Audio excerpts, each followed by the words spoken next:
Hi there. I'm going to show you how I'm doing these lazy daisies. So it's a double lazy daisy. I've got the inner sort of lilac colour and then the outer lazy daisy in this darker purple. So the inner lazy daisy I've done starting and ending at exactly the same place, and it's using that little pattern inside the inside loop within the pattern on the fabric. The outer one, we need to start and finish at a slightly wider place. So to the left-hand side, I'm going to start on this top lazy daisy. I'm going to zoom in so you can see a little bit more. So I'm going to start just over to the left-hand side.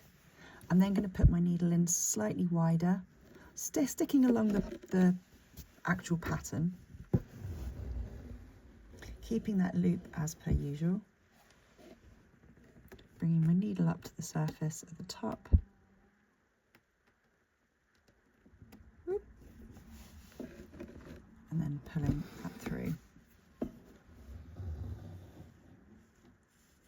And it just kind of creates that outer shape. So it's exactly the same stitch. You don't want to pull it too tight or make it too loose either. So it's sort of pulling it just so it really nicely cushions that inner lazy daisy.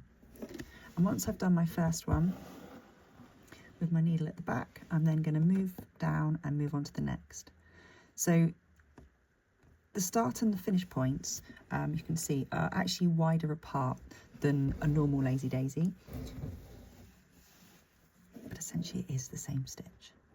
You're just starting and finishing at a slightly wider area. I think it creates a really nice effect. You can, if you want as well, you could also put in a little straight stitch down the middle of the lazy daisy if you don't want to see any of the fabric behind. That also can look really nice. So there. So I'm going to finish doing a few more of these, and then this part is all done.